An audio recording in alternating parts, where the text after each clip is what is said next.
तो इसमें आप देख सकते हैं कि जो modern periodic law and the present form of periodic table में इसमें एक पहला पॉइंट है, पहले पॉइंट के 3 सब पॉइंट्स हैं, ये 1, 2 एंड 3, और फिर सेकेंड पॉइंट स्टार्ट होता है.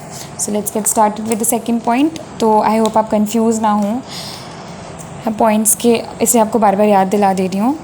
ओके, सेकेंड है हमारा long form of periodic table is modern version of the elements which is the most convenient and most widely used. जो long form of periodic table है, जो कि करंट हम लोग पढ़ रहे हैं, modern periodic table, the present form of periodic table जो पढ़ रहे हैं हम लोग, तो ये बेसिकली हमारा क्या है, सबसे ज़्यादा कन्वीनियंट है और सबसे ज़्यादा यूज़ होता है. ठीक है. देन है elements having similar outer electronic configuration in their atoms are arranged in vertical columns referred to as groups or families.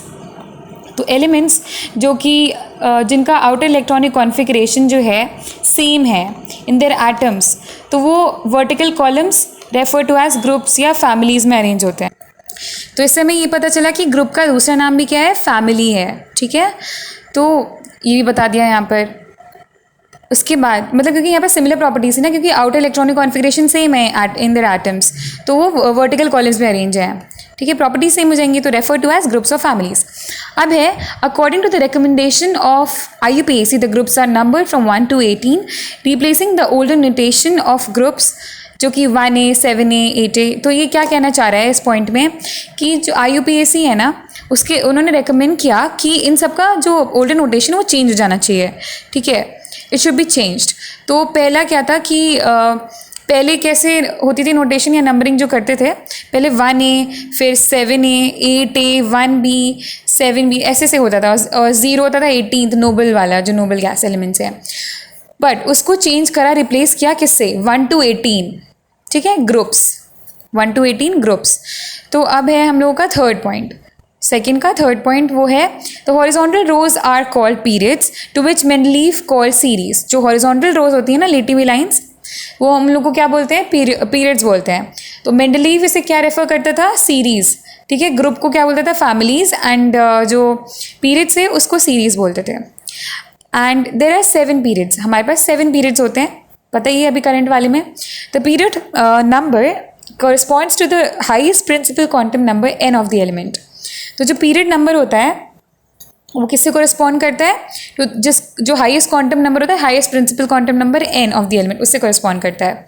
So the fourth point is in this form of the periodic table 14 elements of both 6th and 7th period, that is lanthanoid and actinoids respectively, are placed in separate panels at the bottom.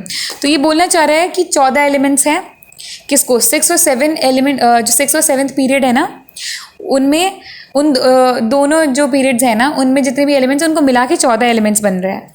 और जो 6 वाले में पाए जाते हैं elements उनको lanthanoids बोलते हैं, और जो 7th पीरियड में पाए जाते हैं उनको एक्टिनॉइड्स बोलते हैं. तो इनको क्या होगा कि ये इनको उसमें नहीं रखा गया है पीरियोडिक टेबल में, इनको अलग से रखा गया है पीरियोडिक टेबल के जस्ट नीचे, बॉटम मतलब नीचे रखा गया है एक सेपरेट पैनल में. ठीक है, उसमें लैंथेनॉइड और एक्टिनॉइड सीरीज रखी गई हैं. Now, the period consists of 2, 8, 8, 18, 18 and 32 elements respectively. The 7th period is incomplete, but theoretically maximum number of elements on the basis of quantum number is 32. तो ये कहना चाह रहा है कि पीरियड्स में अब जो पीरियड है उसमें कितने एलिमेंट्स पाए जाते हैं. तो जैसे पहले है, पहले वाले पीरियड में 2 पाए जाते हैं, फिर थर्ड जो सेकेंड हो गया, फिर 8, फिर ऐसे एंड सो ऑन. ठीक है, 8, फिर 8 पाए जाएंगे, फिर 18, फिर 18, फिर 32.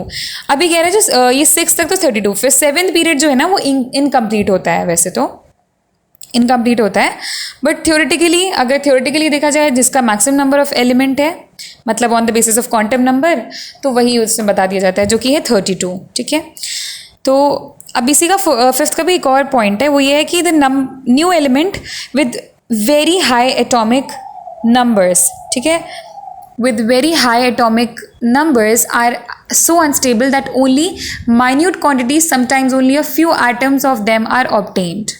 ठीक है, तो ये क्या कहना चाह रहा है कि जो नए एलिमेंट्स हैं जिनका एटॉमिक नंबर बहुत ज़्यादा हाई है वो सबसे ज़्यादा अनस्टेबल माने जाते हैं, और इतने ज़्यादा अनस्टेबल होते हैं दैट उनमें सिर्फ माइन्यूट क्वांटिटी या sometimes only a few atoms of them are obtain, बहुत ही थोड़े एटम्स उसे ऑब्टेन किया जा सकता है, ये कहने की कोशिश की जा रही है यहाँ पर।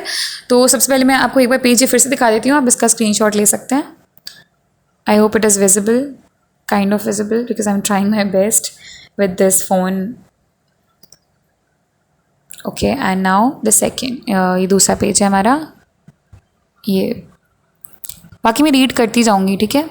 तो जो अगर कोई वर्ड नहीं समझ आया आप मतलब कमेंट कर सकते हैं कि ये वाला वर्ड नहीं समझ में आया, मैं आपको बता दूँगी। Now atoms of them are obtained. Now जो थर्ड पॉइंट है उसमें पढ़ते हैं, वो है कि periodic table is divided in SPDF block, ठीक है। 4 ब्लॉक्स में पीरियोडिक टेबल डिवाइड हुआ है। S और P ब्लॉक एलिमेंट्स को हम लोग रिप्रेजेंटेटिव एलिमेंट और नॉर्मल एलिमेंट्स बोलते हैं। देन आता है हमारा D ब्लॉक एलिमेंट, इनको हम ट्रांजिशन एलिमेंट्स बोलते हैं, एक्सेप्ट, इनमें भी एक्सेप्शन है जो कि है D10 कॉन्फ़िगरेशन। D10 कॉन्फ़िगरेशन किस में पाए जाते हैं? जिंक ग्रुप में। फिर है fourth, F block elements are inner transition elements. Fourth जो है ना वो है F ब्लॉक एलिमेंट, इन्हें हम लोग इनर ट्रांजिशन एलिमेंट्स बोलते हैं, ठीक है। Now will move forward to the fourth point हो गया, ठीक है। हमने सेकंड पॉइंट कंप्लीट कर लिया है, फिर थर्ड आया, फिर फोर्थ का जो पहला है, ये फर्स्ट ग्रुप एलिमेंट्स को हम लोग बोलेंगे alkali metals and second group elements are alkali earth metals. Now 15 group element को हम लोग निकोजेंस बोलते हैं, 16 ग्रुप एलिमेंट्स को हम लोग चाकोजेंस या ओर्स भी बोलते हैं, ठीक है। देन 17th ग्रुप एलिमेंट जो है उसे हैलोजेंस बोलते हैं, एंड जो 0 है 18th ग्रुप होता है एलिमेंट, इसे नोबल गैस और एरोजेंस बोलते हैं। एरोजेंस हो गया। फिर fourth, F block elements are lanthanoids. Lanthanoids कहाँ से स्टार्ट होते हैं? 58 एटॉमिक नंबर जिसका 58 से 71 तक। एंड एक्टिनॉइड्स होते हैं 90 से 103। ये बहुत इंपॉर्टेंट है, लर्न करिएगा, मतलब लर्न तो सभी करना है बट ये आपको बता दे रही हूँ इंपॉर्टेंट। तो लैंथेनॉइड्स क्या होते हैं? इनको हम लोग रेयर अर्थ मेटल्स भी बोलते हैं। और यूरेनियम 92 के बाद जितने भी एलिमेंट्स होते हैं ना, एंड आफ्टर यूरेनियम 92 जितने भी एलिमेंट्स हैं ना, वो होते हैं ट्रांस यूरेनिक और पोस्ट यूरेनिक एलिमेंट्स। उनको ट्रांस यूरेनिक या पोस्ट यूरेनिक बोलते हैं, मतलब बाद का जो होता है। Now the first transuranic element जो है हमारा वो है नेपच्यूनियम, जो कि 93 है उसका एटॉमिक नंबर। एंड और इसे डिस्कवर किसने किया था? GT सीबोर्ज ने। नाउ 7th पॉइंट जो आता है वो है first element of a group differ from the other elements. जो फर्स्ट एलिमेंट होता है ग्रुप का वो बाकी से डिफर क्यों करता है? ड्यू टू स्मॉल साइज, क्योंकि इनका साइज स्मॉल होता है, इलेक्ट्रोनेगेटिविटी हाई होती है, high ionization potential and absence of D orbital, इस वजह से ये डिफर करता है। और इसे हम लोग एक और चीज़ बोलते हैं, वो ये है कि this is anomalous behaviour of second period. ये सेकेंड पीरियड का एनिमलिस बिहेवियर है, इस वजह से ऐसा है, ठीक है। अब बढ़ते हैं, जो हमारा सेकेंड पॉइंट था ना, modern periodic law and the present form of periodic table, उसका हम लोग अब लास्ट पॉइंट जो 5th वाला है ना वो पढ़ने वाले हैं, क्योंकि हमने बाकी तो पढ़ लिए हैं। एंड 5th, तो एक बार इसका स्क्रीनशॉट आप ले लीजिएगा, ठीक है। Now in this periodic table position of hydrogen, lanthanoids, actinoids was not specified. इस पीरियोडिक टेबल में हाइड्रोजन, लैंथेनॉइड और एक्टिनॉइड्स की जो पोजीशन है अभी भी स्पेसिफाइड नहीं की गई है कि यहीं प्रेजेंट है, ठीक है। इनकी पोजीशन फिक्स नहीं है। Now like we are done with the second point. जो हमारा ए का जो सेकंड पॉइंट था ना, सब पॉइंट जो था वो कंप्लीट कर लिया है। अब हम थर्ड वाले में बढ़ते हैं, क्योंकि टोटल 6 थे, 6 में से हमने 2 कवर कर लिए हैं। अब हम आज जो इस पूरी वीडियो में थर्ड लास्ट वाला पढ़ेंगे, बाकी 3 हम लोग नेक्स्ट वीडियो होगा उसमें कवर करेंगे, ठीक है। तो आज के लिए ये लास्ट वाला आप पढ़ेंगे, तो अभी बोर मत होइएगा, इस पर भी थोड़ा